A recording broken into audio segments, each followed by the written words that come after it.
Policiais racistas algemaram uma general negra, mas seu telefonema ao Pentágono destruiu as carreiras deles. Um ato de discriminação que se transformou em uma lição de poder e consequências. Uma demonstração de que a autoridade deve ser exercida com respeito, não com preconceito. Antes de começarmos, não se esqueça de se inscrever no canal e comentar de onde você está assistindo. O vento gélido de Dallas cortava a noite, enquanto Maria Oliveira atravessava o terminal do aeroporto internacional com a mesma determinação que a levara ao posto de tenente-general do Exército Brasileiro. Seus passos ecoavam pelo piso polido, o sobretudo cinza balançando levemente sobre o uniforme de gala que usara na conferência da OTAN horas antes. As luvas de couro protegiam suas mãos do frio texano, mas nada poderia protegê-la do que estava prestes a acontecer. Consultando discretamente o relógio, a militar calculou que o motorista designado pelo consulado deveria chegar em poucos minutos. Decidiu esperar na área externa, onde o ar noturno poderia limpar sua mente após 16 horas de discussões estratégicas. O estacionamento estava parcialmente vazio, com apenas alguns táxis e veículos particulares dispersos sob as luzes fluorescentes. Foi quando 3 silhuetas surgiram das sombras. Policiais locais uniformizados e com expressões endurecidas aproximaram-se com as mãos próximas aos coldres. "Documentos, senhora", exigiu o mais alto deles, sem qualquer cordialidade.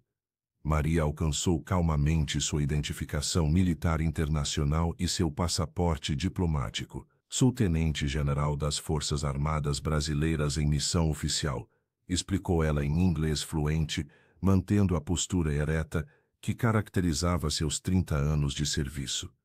O policial mal olhou para os documentos antes de trocá-los com os colegas. "O que uma mulher como você estaria fazendo com credenciais militares?", questionou o segundo agente, com desprezo evidente em cada sílaba. "Estou aguardando o transporte oficial. Podem verificar minha identidade com o consulado brasileiro", respondeu a general, sentindo a primeira onda de indignação crescer em seu peito. Sem aviso, o terceiro policial puxou seus braços para trás. O metal frio das algemas mordeu seus pulsos enquanto ele murmurava algo sobre documentos suspeitos e comportamento evasivo. O som metálico do fechamento das algemas ecoou pelo estacionamento vazio, atraindo olhares curiosos dos poucos passageiros que saíam do terminal. A cena era surreal. Uma mulher negra de 52 anos, condecorada em 3 continentes, agora algemada como uma criminosa comum. Alguns transeuntes pararam, boquiabertos, enquanto outros aceleraram o passo, evitando o envolvimento. "Isso é um erro grave", disse Maria, mantendo a voz firme apesar da humilhação. "Estou protegida por imunidade diplomática, e vocês estão violando protocolos internacionais." Os policiais ignoraram seus protestos, vasculhando sua bagagem de mão sem permissão. Enquanto isso, a mente treinada da militar já avaliava opções.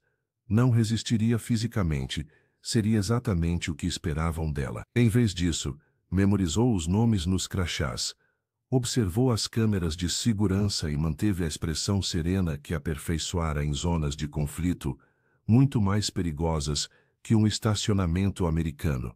Mesmo com os pulsos presos e a dignidade ferida, a general já planejava sua resposta. Eles não faziam ideia de quem haviam acabado de deter. O Major Paulo Santos observava a cena com o coração acelerado. Seus anos como artilheiro no Haiti o haviam preparado para situações extremas, mas ver a tenente-general Maria Oliveira, sua superior e mentora, sendo algemada injustamente, despertou uma raiva que ele precisou controlar com toda a disciplina militar. "Mantenha a calma", repetia mentalmente, enquanto seus dedos deslizavam discretamente para o bolso interno do paletó. Ali estava o dispositivo Echo 6, uma pequena peça de tecnologia que poucos sabiam existir, uma linha direta e criptografada com o Ministério da Defesa brasileiro e altos comandos da OTAN. Com um movimento quase imperceptível, Paulo ativou o protocolo de emergência. O aparelho emitiu um sinal silencioso, mas seu efeito foi imediato. Os rádios dos policiais que detinham Maria começaram a crepitar com uma mensagem codificada que jamais haviam ouvido. Eco 6 confirmado. Aguarde instruções superiores. O sargento André Costa, que segundos antes exibia um sorriso de satisfação, agora franzia o senho em confusão.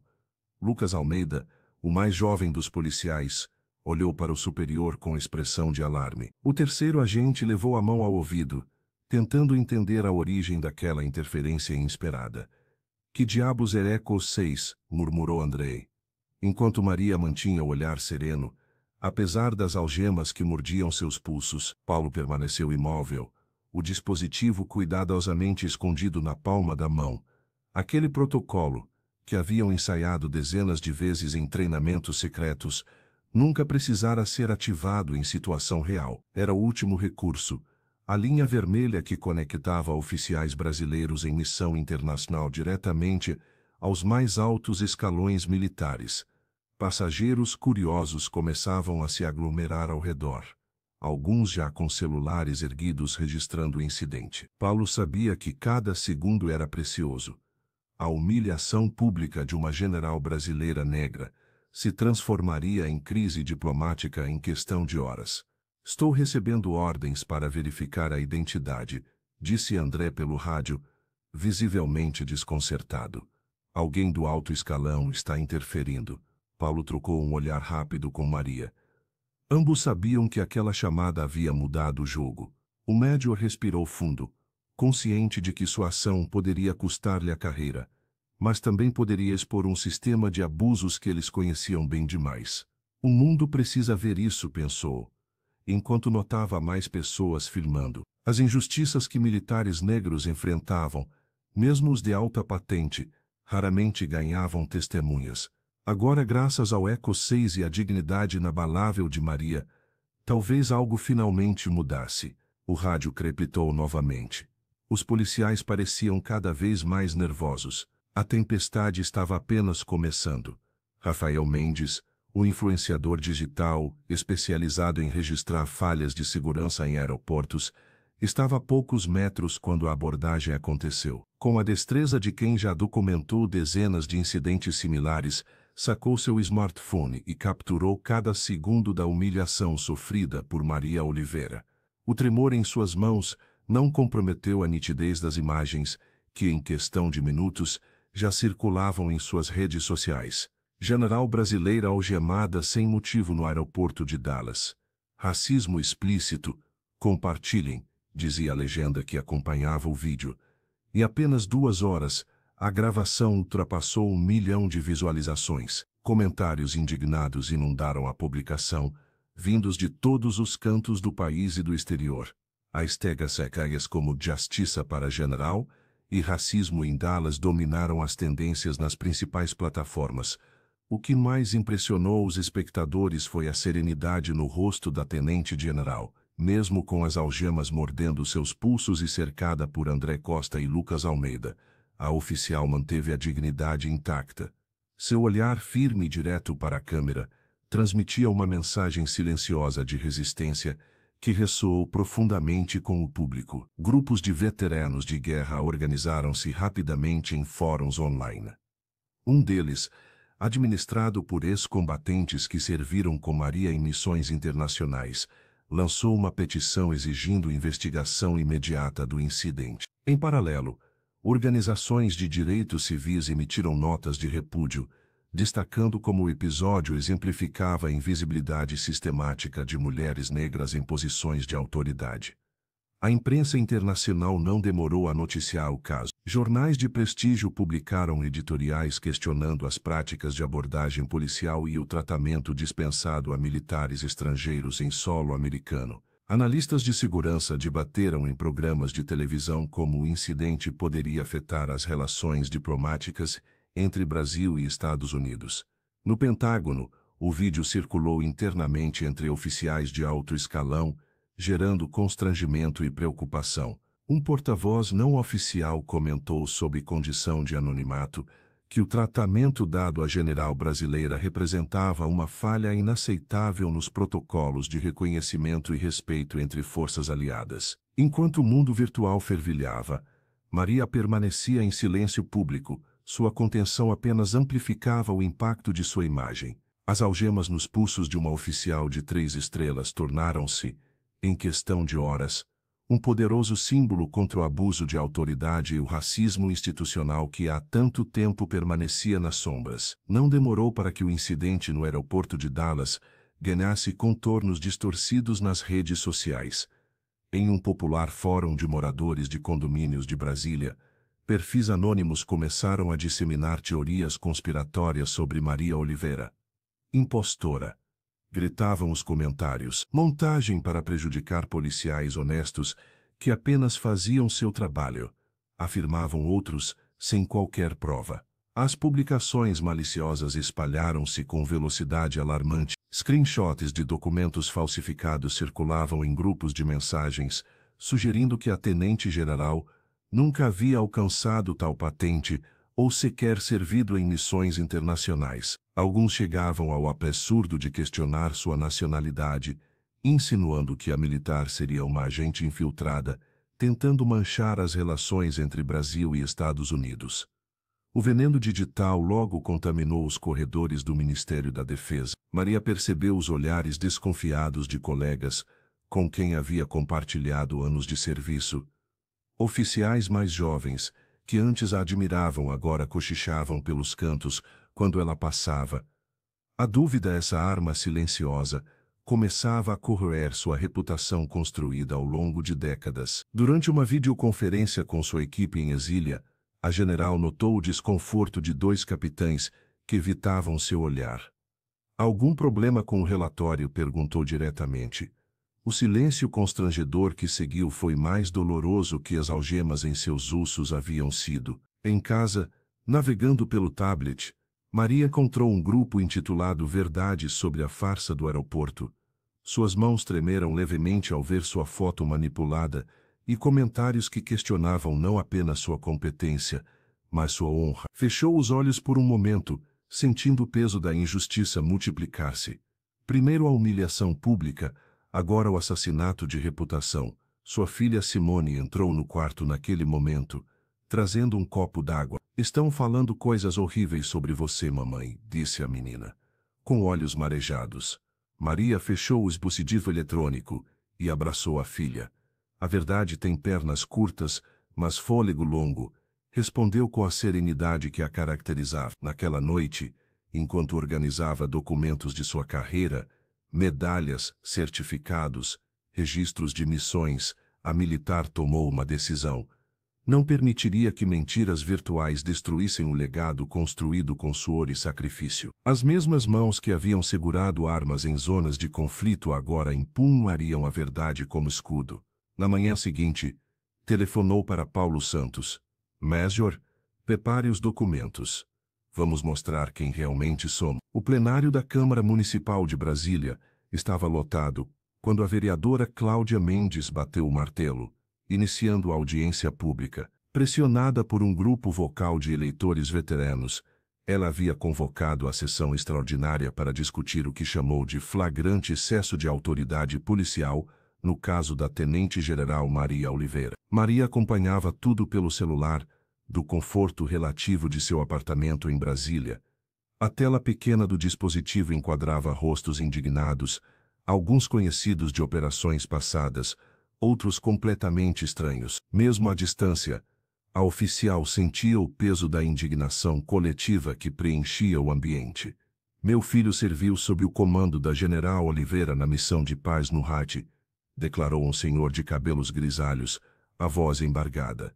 Ela salvou dezenas de vidas naquele terremoto. E é assim que tratam nossas autoridades. A cada novo depoimento a tensão crescia. Um coronel aposentado relatou como fora abordado de forma similar em um aeroporto americano, apenas por ser latino. Uma professora universitária apresentou estatísticas alarmantes sobre abordagens policiais discriminatórias. Lágrimas escorriam livremente enquanto histórias de humilhação e injustiça se acumulavam. Não podemos normalizar esse tipo de conduta, argumentou um representante da Associação de Militares da Reserva, batendo na mesa. Se fazem isso com uma tenente-general condecorada, imaginem o que acontece com cidadãos como... Maria observava atentamente. notando como seu caso pessoal havia se transformado em catalisador para uma discussão muito maior. Pela primeira vez desde o incidente, ela sentiu algo além da indignação individual, uma conexão profunda com uma comunidade disposta a lutar não apenas por ela, mas por todos que enfrentavam injustiças semelhantes. Paulo Santos enviou uma mensagem discreta. Está vendo isso, general? Você não está sozinha. A oficial sorriu levemente. Mesmo com os boatos que circulavam tentando desacreditá-la, havia pessoas dispostas a se posicionar publicamente. Aquela audiência representava mais que solidariedade, era um chamado à ação. Quando a sessão terminou, 3 horas depois, Maria desligou o aparelho, com uma nova determinação. O que havia começado como uma humilhação pessoal agora ganhava contornos de movimento por mudança institucional.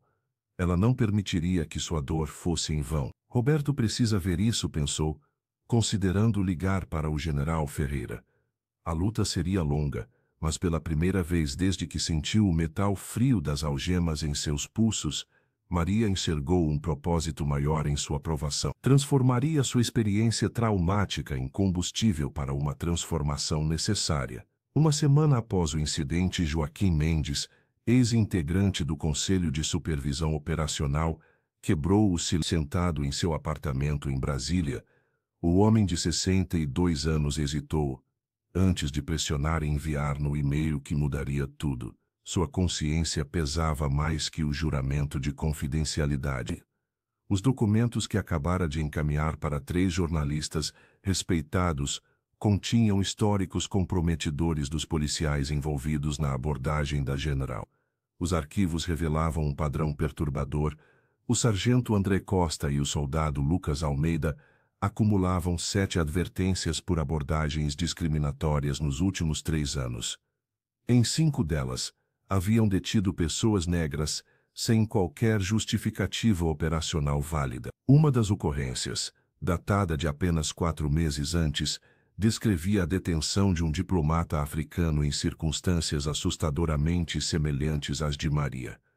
Eles sabiam exatamente o que estavam fazendo, declarou Joaquim à imprensa, protegido pelo anonimato inicialmente. Não foi um erro de procedimento, mas um comportamento sistemático que a corporação preferiu ignorar. A revelação explodiu como uma bomba nos noticiários. O vazamento dos relatórios internos expôs não apenas os 2 agentes, mas toda a estrutura que permitiu que continuassem atuando apesar das múltiplas advertências. O comandante da unidade havia arquivado 3 denúncias formais contra a dupla, classificando-as como mal-entendidos culturais. Maria Oliveira recebeu a notícia em sua residência em Brasília. A general manteve a compostura característica, mas seus olhos revelavam uma mistura de alívio e determinação renovada. Paulo, que a visitava para discutir os próximos passos legais, notou a mudança sutil em sua postura. Isso confirma o que sempre soubemos, comentou o major, folheando os documentos impressos. Não foi um incidente isolado. A pressão pública intensificou-se exponencialmente. Manifestantes se reuniram em frente à sede da polícia, exigindo a demissão imediata dos envolvidos. Hashtags como Justiça por Maria e Reforma Policial já dominaram as redes sociais por dias consecutivos. Os nomes de André e Lucas, antes desconhecidos, tornaram-se sinônimos de preconceito institucionalizado. O Ministério da Defesa brasileiro emitiu uma nota oficial exigindo medidas concretas e imediatas das autoridades americanas. A Embaixada dos Estados Unidos, pressionada diplomaticamente, prometeu uma investigação rigorosa e transparente. No centro da tempestade, Maria permanecia calma, mas determinada. A general sabia que o caso havia transcendido sua experiência pessoal, tornara-se um catalisador para uma reforma muito necessária. Enquanto observava as notícias pela televisão, uma certeza crescia em seu coração. Esta batalha, diferente das muitas que enfrentara em campo, poderia mudar o sistema por dentro. Na manhã fria de quinta-feira, a esplanada em frente ao Ministério da Defesa em Brasília ganhou um tom diferente. Mais de 200 veteranos da Brigada de Infantaria, alguns em cadeiras de rodas, Outros, com medalhas discretamente presas aos paletós civis, formaram fileiras impecáveis. Não havia gritos nem cartazes coloridos, apenas faixas brancas com letras pretas que diziam: dignidade não tem patente e respeito vale mais que medalhas. O coronel aposentado Augusto Mendes, que organizou o ato, mantinha a postura reta enquanto explicava aos jornalistas: o que aconteceu com a general Maria Oliveira poderia ter acontecido com qualquer um de nós. A diferença é que ela teve coragem de não se calar. A cada meia hora, os veteranos faziam continência sincronizada em direção à bandeira nacional, seguida por um coro baixo e contido que ecoava pela praça. Respeito vale mais que medalhas. Transeuntes paravam como funcionários do ministério observavam das janelas, alguns visivelmente emocionados. Maria não compareceu ao protesto, seguindo recomendações de Roberto Ferreira, que temia pela segurança da colega após as ameaças recebidas. Mesmo assim, sua presença era sentida em cada gesto daqueles homens e mulheres que dedicaram suas vidas ao serviço militar. Não estamos aqui apenas por ela, explicou uma tenente reformada que preferia não se identificar. Estamos aqui por todos nós que já sentimos o peso do preconceito e do abuso de autoridade, mas não tínhamos voz para denunciar. O protesto silencioso ganhou as capas dos principais jornais do país. A imagem de centenas de militares em posição de sentido, com suas faixas brancas tremulando ao vento, tornou-se símbolo de uma luta que transcendia as questões individuais de Maria. Em questão de dias, manifestações semelhantes surgiram em São Paulo, Rio de Janeiro e Recife. Associações de militares da reserva emitiram notas de apoio, enquanto grupos civis de direitos humanos se juntaram ao movimento, ampliando seu alcance. Paulo Santos acompanhava tudo à distância, mantendo Maria informada. O Major sabia que aquele apoio seria fundamental para as batalhas institucionais que ainda viriam. Os ventos estão mudando, disse ele ao telefone para sua superior. As pessoas estão percebendo que sua luta é maior que um incidente isolado. No final da semana, representantes de 12 associações militares e 9 organizações civis formaram uma colisão inédita, exigindo a revisão completa dos protocolos de abordagem policial e segurança. A pressão crescente começava a incomodar as autoridades, que percebiam que o caso não seria esquecido facilmente. O silêncio disciplinado daqueles veteranos falava mais alto que qualquer grito de protesto. O ofício chegou às mãos de Maria Oliveira numa manhã de quinta-feira, selado com o brasão do Congresso Nacional. Suas mãos firmes abriram o envelope enquanto Paulo observava atentamente. A convocação oficial para depor na Comissão de Reforma Governamental não era apenas um documento, era uma reviravolta histórica. Isso muda tudo, murmurou a general, passando os dedos sobre o papel timbrado. Era a primeira vez que uma militar de 3 estrelas seria chamada a testemunhar contra policiais em serviço ativo. O precedente que estava prestes a criar causava tanto esperança quanto apreensão. Paulo Santos sorriu discretamente. A senhora sempre soube que esse momento chegaria, comentou, guardando cuidadosamente uma cópia do documento em sua pasta. O major havia trabalhado incansavelmente nos bastidores, mobilizando contatos e garantindo que o caso não fosse arquivado como tantos outros. A notícia espalhou-se como fogo em Brasília. Nos corredores do Ministério da Defesa, oficiais cochichavam sobre as possíveis repercussões. Roberto Ferreira, sempre cauteloso, telefonou imediatamente para Maria. Você tem certeza de que quer seguir com isso? As consequências podem ser imprevisíveis, alertou o general, preocupado com a exposição da amiga e da instituição. Não se trata mais apenas de mim, Roberto, respondeu ela com serenidade. É sobre todos que vieram antes e não puderam falar. A imprensa internacional rapidamente captou a magnitude do evento.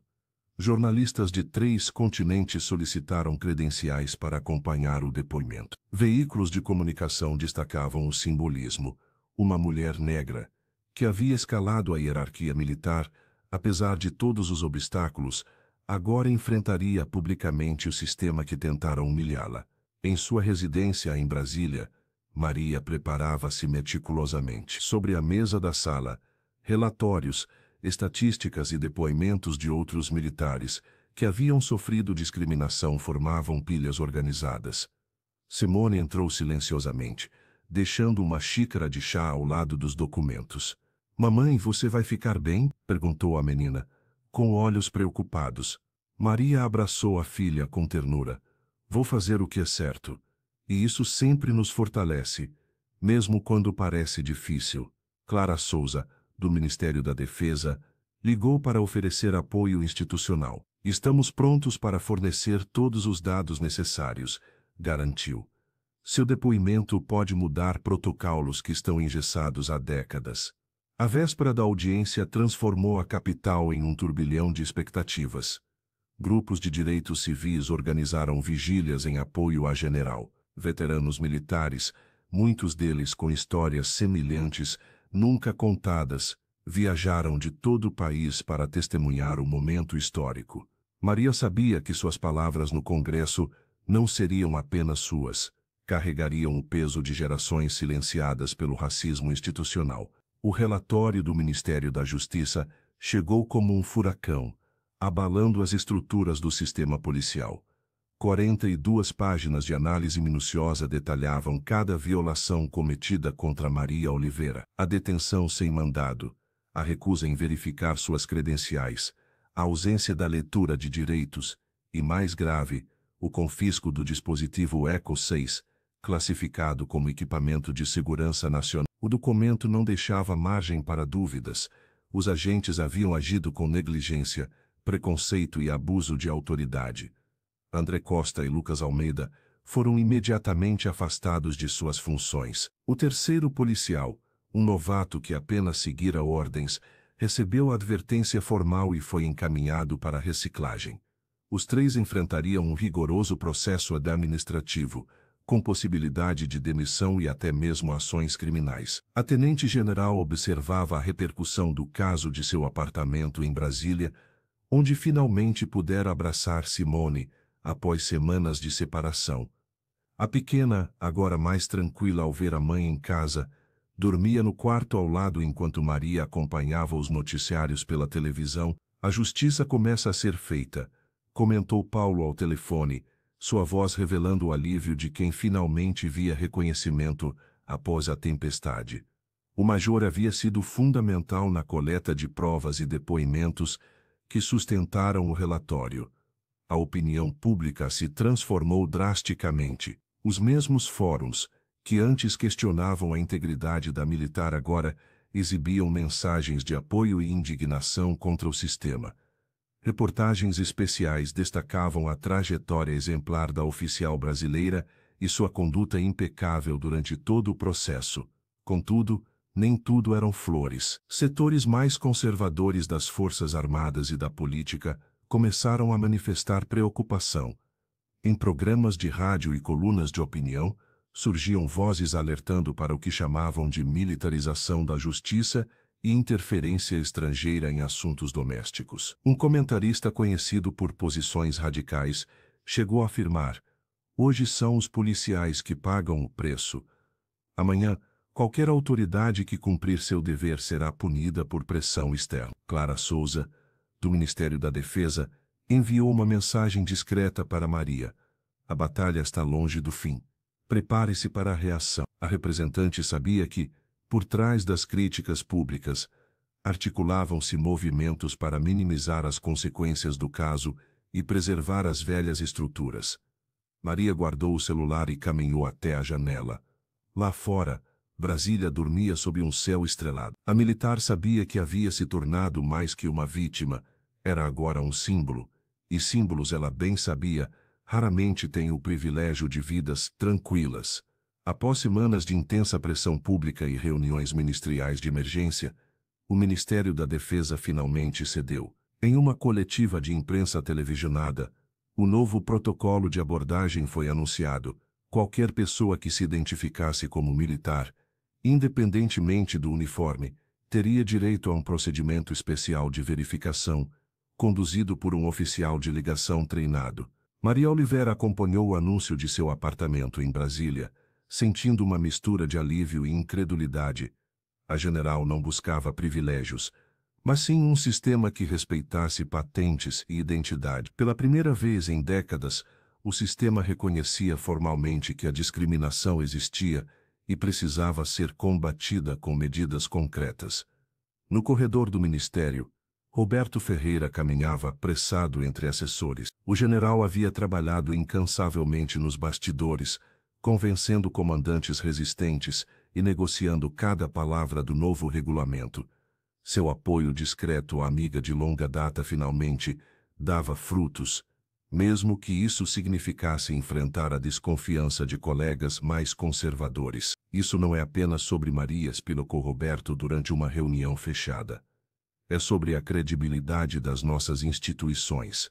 Clara Souza, do Ministério da Defesa, foi designada para implementar as novas diretrizes. A representante que testemunhara a humilhação de Maria no estacionamento gelado de Dallas, agora liderava workshops de sensibilização para agentes de segurança em aeroportos internacionais. O caso que quase destruíra sua carreira transformara-se em oportunidade de redenção. A Associação de Veteranos das Forças Armadas emitiu nota celebrando a mudança como um passo histórico para restaurar a dignidade de homens e mulheres que servem à pátria. Nas redes sociais, militares da reserva compartilhavam relatos de situações semelhantes que haviam enfrentado em silêncio por anos.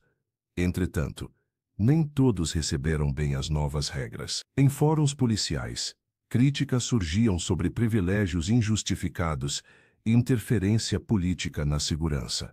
Alguns comandantes regionais ameaçavam ignorar as diretrizes, alegando autonomia operacional. Paulo Santos, sempre atento, monitorava essas reações e mantinha Maria informada sobre possíveis focos de resistência.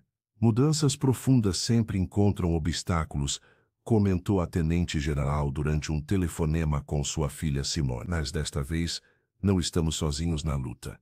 O novo regulamento, batizado informalmente de Protocolo Oliveira, entre os militares mais jovens, representava mais que uma vitória pessoal. Era o reconhecimento institucional de que a cor da pele e o gênero ainda influenciavam o tratamento recebido, mesmo por quem ostentava 3 estrelas no ombro.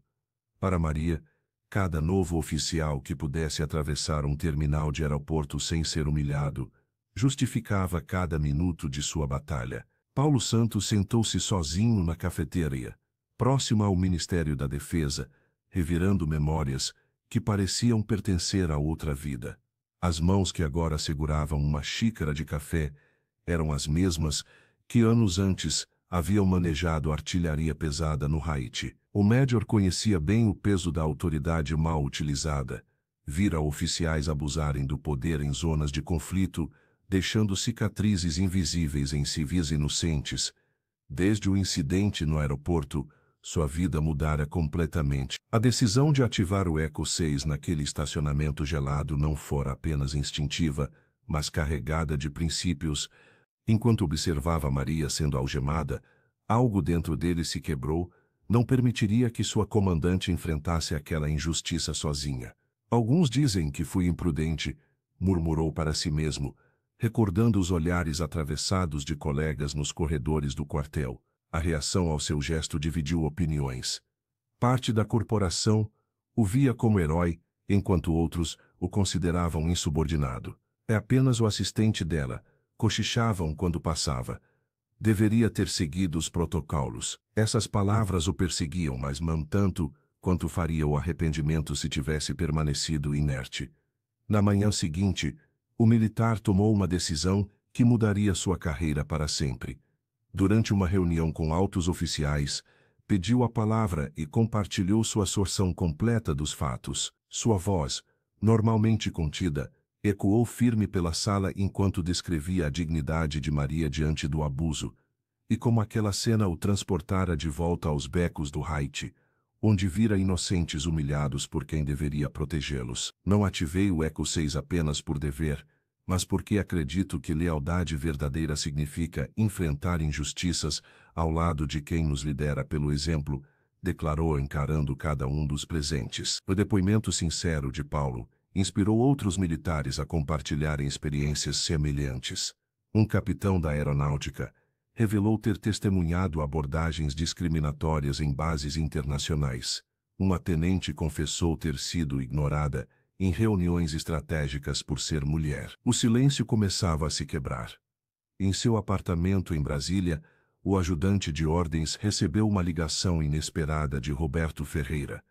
O general, sempre cauteloso, expressou admiração por sua coragem. Você nos lembrou que a verdadeira honra militar não está em obedecer cegamente, mas em defender princípios maiores, disse Roberto, com uma nota de respeito que Paulo jamais esqueceria. Aquela noite, enquanto organizava documentos para o próximo depoimento oficial, o major compreendeu que não era mais apenas uma sombra.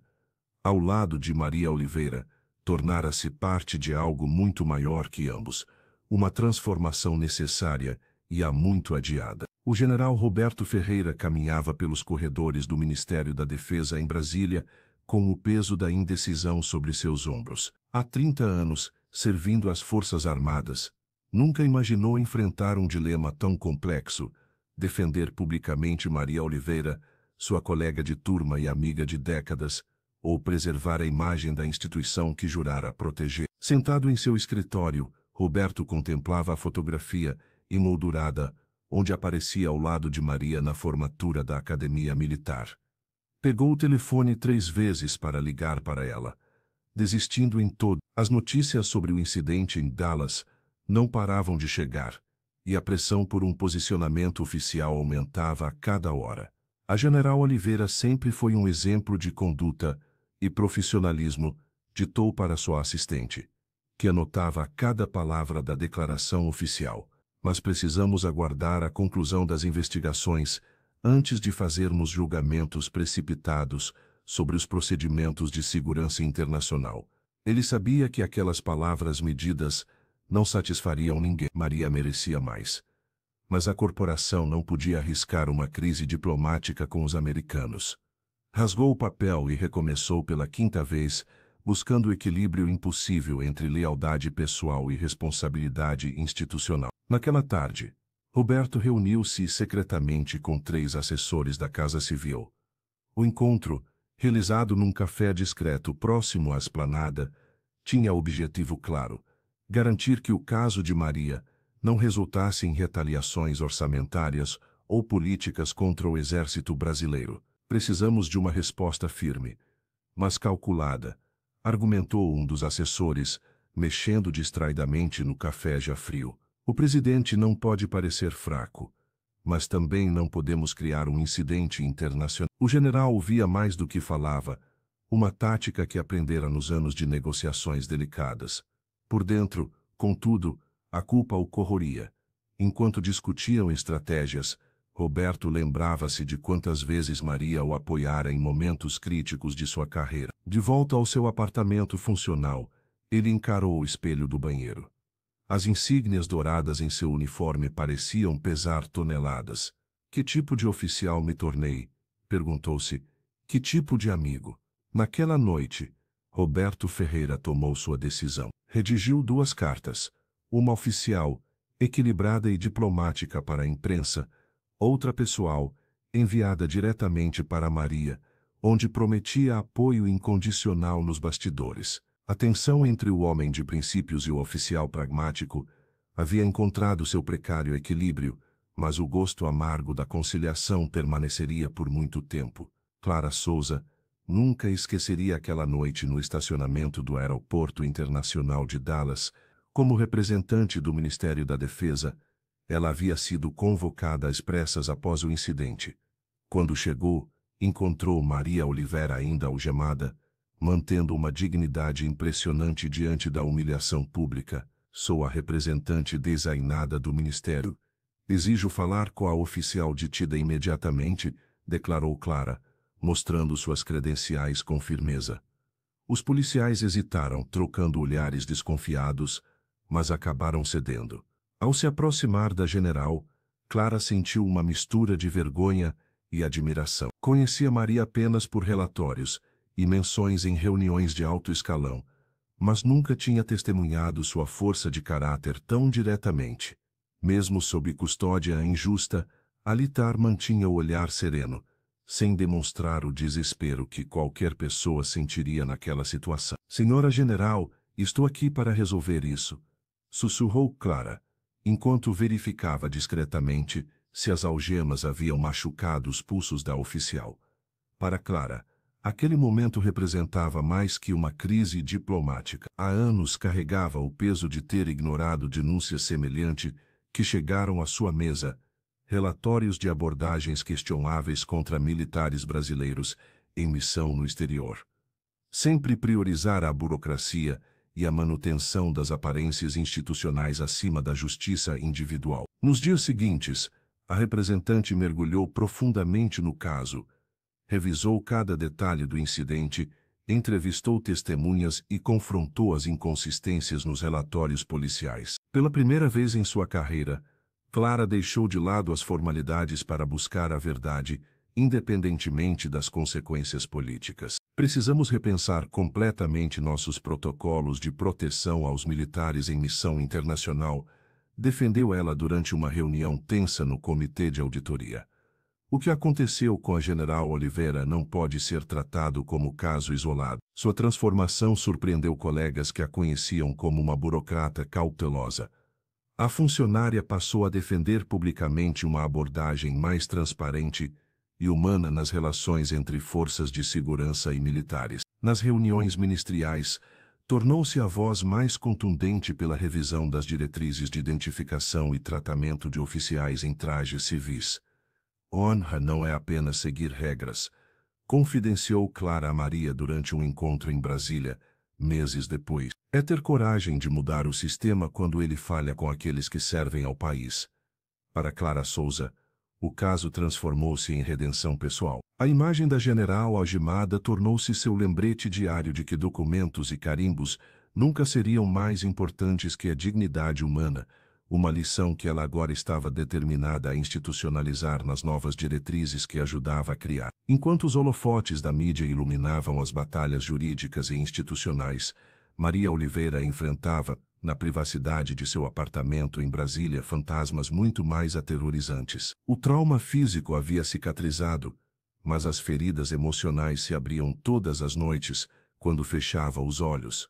O toque gelado das algemas contra seus pulsos havia despertado memórias que a tenente-general acreditava ter enterrado. Cada vez que o metal frio roçava sua pele em pesadelos recorrentes, era transportada para os túneis escuros do Oriente Médio, onde comandara operações de resgate anos atrás. Naqueles corredores sufocantes, o medo e a solidão eram armas tão letais quanto qualquer fuzil automático. Respire fundo e mantenha o controle, repetia para si mesma, usando as mesmas palavras que sussurrava aos seus subordinados durante missões de alto risco. Mas agora, no silêncio de seu quarto, não havia patente que pudesse protegê-la de suas próprias memórias. As cartas de Simone eram seu bálsamo e seu tormento. A caligrafia infantil cheia de corações coloridos e desenhos de flores contrastava com o peso das perguntas: mamãe, você vai ficar bem? Os homens maus vão deixar você voltar para casa. Na escola, Júlia disse que viu você na televisão com algemas. Cada palavra era uma estaca no coração da militar, que jamais imaginara expor a filha de 9 anos a tal vulnerabilidade. Paulo telefonava diariamente, preocupado não apenas com o caso, mas com a saúde mental da superior. General, permita-me perguntar como está se sentindo hoje, dizia ele, abandonando o protocolo militar para oferecer apoio genuíno. O major conhecia bem os sinais de estresse pós-traumático das missões que compartilharam. Uma noite, após terminar uma videochamada com Roberto Ferreira sobre os próximos passos estratégicos, Maria encarou seu reflexo no espelho do banheiro. Os olhos cansados de quem não dormia direito há semanas lhe devolveram um olhar que não reconhecia. Não era mais apenas a militar condecorada, mas uma mulher exposta em sua humanidade mais crua. Foi nesse momento que tomou uma decisão transformadora. Usaria sua vulnerabilidade como arma. Em vez de esconder as cicatrizes emocionais, mostraria que mesmo uma general de 3 estrelas podia ser quebrada. E ainda assim se reerguer. Pegou o telefone e ligou para Clara Souza. Preciso contar minha história completa, disse com voz firme. Não apenas o incidente, mas o que ele despertou em mim. Se quero inspirar mudanças reais, preciso mostrar que a dor existe mesmo nas patentes mais altas. Naquela noite Maria dormiu abraçada à carta mais recente de Simone, sabendo que sua luta agora era maior que sua carreira. Era por todos que, como ela, carregavam cicatrizes invisíveis sob uniformes impecáveis. Cada pequena vitória custava a Maria Oliveira um preço invisível aos olhos públicos. Enquanto os noticiários celebravam os avanços de seu caso, a tenente-general passava noites inteiras debruçada sobre manuais de conduta militar e documentos jurídicos em sua residência em Brasília. Seus olhos ardiam sob a luz fraca do abajur, enquanto tentava compreender cada brecha que poderia usar a seu favor. As reuniões com advogados e aliados estratégicos aconteciam em horários improváveis, muitas vezes em cafés discretos longe do ministério. Paulo sempre acompanhava, garantindo que ninguém os observasse ou gravasse suas conversas. Precisamos ser cautelosos, dizia o major, verificando cada ambiente, antes que ela entrasse. Tem gente poderosa querendo que você desista. A presença constante de jornalistas em frente à sua casa transformou sua rotina em um exercício de paciência. Maria evitava janelas e saídas principais, usando acessos alternativos para preservar o mínimo de privacidade. Quando o telefone tocava, ela hesitava antes de atender. Nunca sabia se era apoio ou mais uma ameaça velada disfarçada de conselho amigável. General, talvez seja melhor recuar um pouco, sugeriu Roberto durante um telefonema tarde da noite. Alguns setores estão incomodados com a exposição. Recuar agora seria validar tudo o que aconteceu, General Ferreira. Respondeu ela, firme. Não posso. Apesar do desgaste, algo inesperado começou a acontecer. Veteranos de guerra apareciam em sua porta, alguns fardados, outros em trajes civis, trazendo cartas de apoio e relatos de situações semelhantes. Mães de jovens soldados enviavam mensagens agradecendo sua coragem. Aspirantes da Academia Militar pediam conselhos sobre como enfrentar o preconceito nas fileiras. Uma tarde, uma senhora idosa, mãe de um soldado negro, falecido em missão, entregou-lhe uma medalha de honra ao mérito. Meu filho teria orgulho de vê-la lutar assim, disse, com lágrimas nos olhos. A senhora está dando voz a quem nunca foi ouvido. Aquele momento transformou algo dentro da militar. Enquanto guardava a medalha na gaveta junto às cartas de Simone, Maria compreendeu que sua luta pessoal havia se tornado coletiva. Cada depoimento, cada história compartilhada, cada olhar de gratidão alimentava sua determinação, mesmo quando o corpo implorava por descanso. Exausta, mas resoluta, ela anotou em seu diário. Quando me algemaram naquele estacionamento gelado, pensaram que estavam silenciando apenas uma mulher. Não perceberam que estavam despertando milhares de vozes. O fórum online dos condomínios de Brasília, que inicialmente havia sido palco de difamações contra Maria Oliveira, transformou-se completamente. O mesmo espaço virtual que antes questionava a legitimidade da tenente-general agora fervilhava com relatos pessoais de moradores sobre abordagens policiais abusivas. Uma moradora do Lago Sul compartilhou como seu filho adolescente foi forçado a deitar no asfalto durante uma blitz rotineira. Um professor universitário relatou ter sido confundido com um suspeito apenas por usar dreads. A cada novo depoimento, a narrativa se invertia. Maria já não era mais questionada, mas sim elevada como catalisadora de uma discussão há muito necessária. Os moradores, muitos deles, servidores públicos de alto escalão, começaram a perceber que o privilégio de classe não os protegia completamente contra preconceitos institucionalizados. Paulo Santos observava essa transformação com um misto de satisfação e cautela. O Major sabia que a opinião pública era volátil, mas reconhecia a importância daquele momento. Em uma reunião reservada com Maria, comentou: as pessoas finalmente estão falando abertamente sobre o que sempre souberam, mas fingiam não ver. A tenente-general assentiu, mantendo sua característica serenidade. Não é sobre mim, Paulo. Nunca foi. É sobre um sistema que precisa ser corrigido. A mobilização nos fóruns virtuais logo atraiu a atenção de jornalistas investigativos do principal jornal da capital. Uma equipe liderada por uma repórter veterana começou a cruzar dados de ocorrências policiais, descobrindo um padrão alarmante. Em 3 delegacias diferentes, pessoas negras tinham 5 vezes mais chances de serem detidas em abordagens de rotina do que pessoas brancas nas mesmas circunstâncias. O caso de Maria havia se transformado em um ponto de inflexão. Grupos de direitos humanos, que antes lutavam isoladamente, encontraram na história da militar um símbolo poderoso que transcendia barreiras ideológicas. Afinal, se uma general de 3 estrelas podia ser algemada, sem justificativa, o que acontecia diariamente com cidadãos comuns? Roberto Ferreira, observando a crescente pressão popular, finalmente decidiu posicionar-se publicamente. Em uma nota oficial, o general expressou profunda preocupação com os relatos de abordagens discriminatórias e pediu uma revisão urgente dos protocolos de segurança pública. No Ministério da Defesa, Clara Souza organizava uma força-tarefa para documentar casos semelhantes dentro das Forças Armadas. O movimento, que começara com algemas frias num estacionamento de Dallas, agora ganhava dimensão nacional, unindo vozes diversas em torno de um objetivo comum: dignidade e respeito, independentemente da cor, patente ou posição social. A pequena cafeteria Aroma de Brasília, localizada a apenas 2 quarteirões do Ministério da Defesa, transformou-se no epicentro informal dos debates sobre o caso que abalou as estruturas militares do país. Todas as manhãs, mesas de madeira eram ocupadas por uma mistura improvável.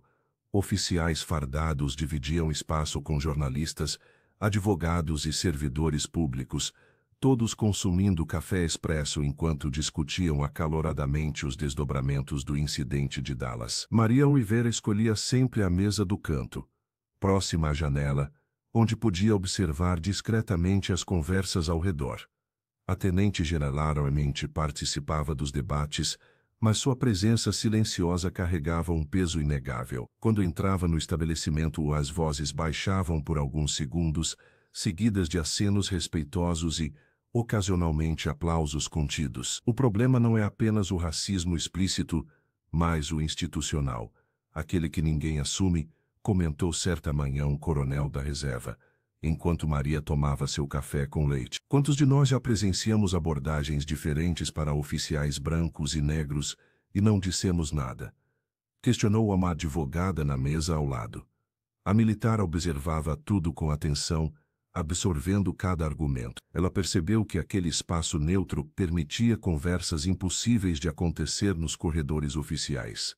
Ali, patentes e hierarquias pareciam temporariamente suspensas em favor de um diálogo mais honesto. Numa terça-feira particularmente movimentada, Clara Souza entrou no café e, ao avistar Maria, pediu permissão para sentar-se à sua mesa. A representante do Ministério trazia documentos preliminares sobre as novas diretrizes de abordagem. Gostaria de ouvir sua opinião antes de formalizar, disse Clara, empurrando as folhas em sua direção. Maria sorriu discretamente, reconhecendo o valor daquele gesto. Enquanto revisavam os documentos, 3 jovens cadetes se aproximaram timidamente. General, perdoe a intromissão, falou o mais corajoso deles, mas queríamos agradecer. Depois do seu caso, nossos instrutores finalmente abriram espaço para discutirmos racismo nas academias militares. A general apertou a mão de cada um sem palavras grandiosas ou discursos elaborados. Naquele momento, compreendeu que sua maior contribuição talvez não estivesse nas grandes audiências ou nos documentos oficiais, mas nestes pequenos encontros diários, onde a verdadeira transformação acontecia pessoa a pessoa, xícara a xícara. Foi entre aquelas paredes simples, impregnadas de aroma de café, que Maria entendeu a essência da liderança genuína.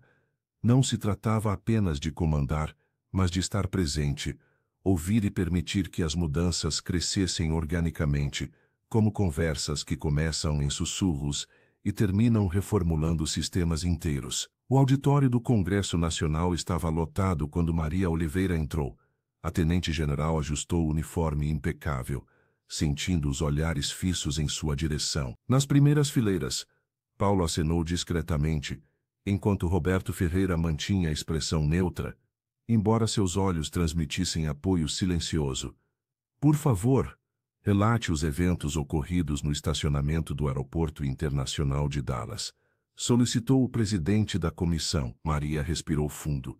Sua voz, normalmente usada para comandar tropas em zonas de conflito, agora narrava com precisão cirúrgica cada momento daquela noite. Descreveu o frio cortante, o sobretudo cinza que vestia, a abordagem brusca dos 3 policiais. Apresentei minha identificação oficial 3 vezes, explicou ela, sem alterar o tom. O sargento André Costa a examinou e disse que parecia falsa.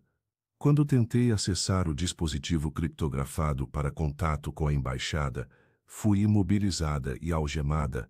Um silêncio pesado tomou conta do recinto quando Maria, pela primeira vez, permitiu que sua vulnerabilidade transparecesse. Já enfrentei bombardeios e emboscadas, senhores parlamentares, mas nada se compara à humilhação de ser tratada como criminosa apenas pela cor da minha pele. Nas galerias, alguns veteranos não contiveram as lágrimas. Clara Souza, representando o Ministério da Defesa, fazia anotações frenéticas, visivelmente comovida. O que a senhora sentiu quando as algemas foram colocadas?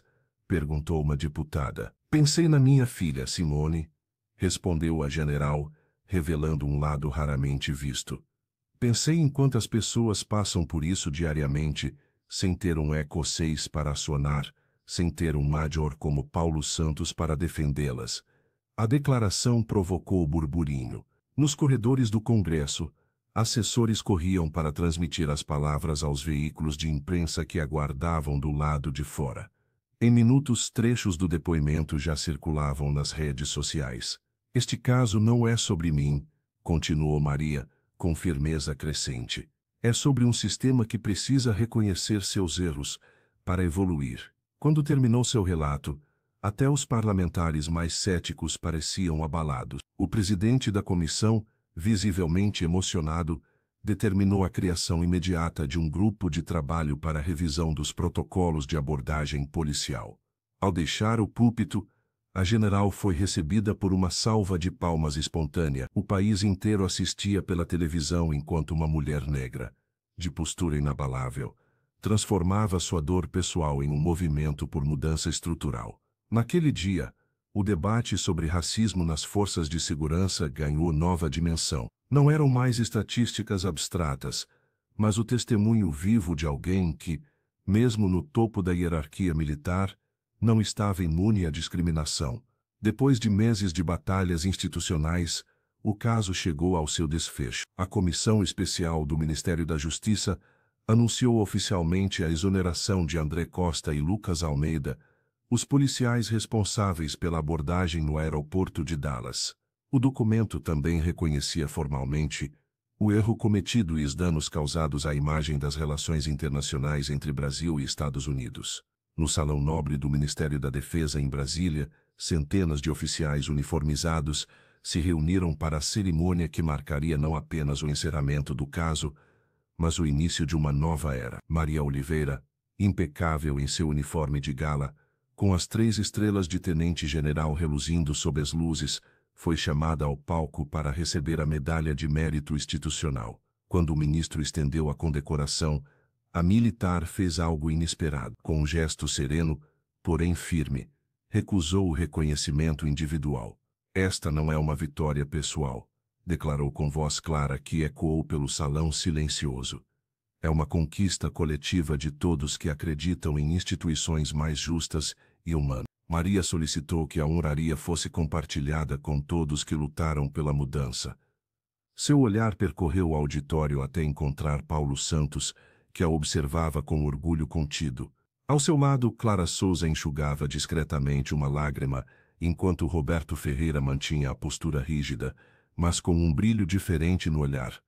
Implementamos hoje novas diretrizes de abordagem que protegerão não apenas militares, mas todos os cidadãos, continuou a gerar. A verdadeira força de uma instituição está na capacidade de se corrigir e aprender com os próprios erros. O silêncio que seguiu suas palavras foi quebrado por um aplauso que começou tímido e cresceu até se tornar uma ovação. Veteranos de guerra, jovens cadetes e oficiais de alta patente se levantaram em reconhecimento, não apenas à mulher que enfrentara a humilhação com dignidade, mas ao princípio que ela representava. Nos corredores do poder, a mensagem era clara: as Forças Armadas brasileiras estavam dispostas a evoluir. Os novos protocolos de identificação militar em território estrangeiro já estavam sendo implementados, e o treinamento contra vieses inconscientes tornava-se obrigatório em todas as academias militares. Ao final da cerimônia, enquanto caminhava entre cumprimentos e agradecimentos, Maria sentiu o peso das últimas semanas finalmente se dissipar. A justiça havia prevalecido, não como vingança, mas como transformação. Aquele par de algemas que um dia aprisionara seus pulsos agora havia quebrado correntes muito mais antigas e profundas. 6 meses após o incidente no aeroporto de Dallas, Maria Oliveira caminhava pelos corredores do Ministério da Defesa com uma sensação diferente. Os olhares não eram mais de dúvida, mas de admiração. O caso que começara como uma humilhação pessoal transformara-se em um catalisador de mudanças profundas nas forças de segurança de 2 países. Em sua sala, a tenente-general recebia semanalmente relatos de militares que, inspirados por sua coragem, denunciavam situações semelhantes. Um oficial da reserva havia criado um canal anônimo para coleta de depoimentos, já com mais de 200 casos documentados. A iniciativa, batizada informalmente de Protocolo Oliveira, tornara-se referência para corporações em toda a América Latina. Paulo, agora promovido a tenente-coronel, coordenava um programa de treinamento intercultural para oficiais de ligação internacional. O militar transformara sua experiência em metodologia prática, ensinando jovens cadetes a reconhecerem e combaterem preconceitos institucionais. Sua dedicação ao projeto surpreendera até mesmo os superiores que antes o subestimavam. Roberto Ferreira, após meses de cautela diplomática, finalmente posicionara-se publicamente. Durante uma cerimônia oficial em Brasília, o general surpreendeu a todos ao declarar: a verdadeira força militar não está em esconder falhas, mas em corrigi-las com transparência. Seu discurso emocionado selou definitivamente o apoio da alta cúpula às reformas implementadas. Clara Souza liderava agora o recém-criado Departamento de Equidade e Direitos Humanos no Ministério. A representante, antes conhecida por sua discrição, tornara-se uma voz influente em debates sobre diversidade nas Forças Armadas. Seu trabalho meticuloso garantira que as novas diretrizes fossem efetivamente aplicadas em todas as instâncias. Em casa, Maria guardava cuidadosamente as cartas de Simone numa caixa especial. A filha, agora mais tranquila, desenhava a mãe sempre com uma capa de super-heroína. Mamãe que conserta o mundo, escrevia a menina em seus desenhos coloridos, sem compreender completamente o impacto das ações maternas. Universidades e academias militares de diversos países convidavam Maria para compartilhar sua experiência. A general recusava a maioria dos convites, preferindo focar em ações práticas. Quando aceitava falar, evitava o papel de vítima, enfatizava sempre a responsabilidade coletiva na construção de instituições mais justas. Nas raras noites em que o sono tardava, Maria ainda ouvia o eco metálico das algemas. Mas agora, esse som não trazia apenas dor, carregava também a certeza de que sua resistência silenciosa havia aberto portas para milhares de vozes, antes sufocadas pelo medo e pela tradição. A tenente-general não era apenas uma sobrevivente de justiça, mas a arquiteta de uma transformação que continuaria muito além de sua própria história.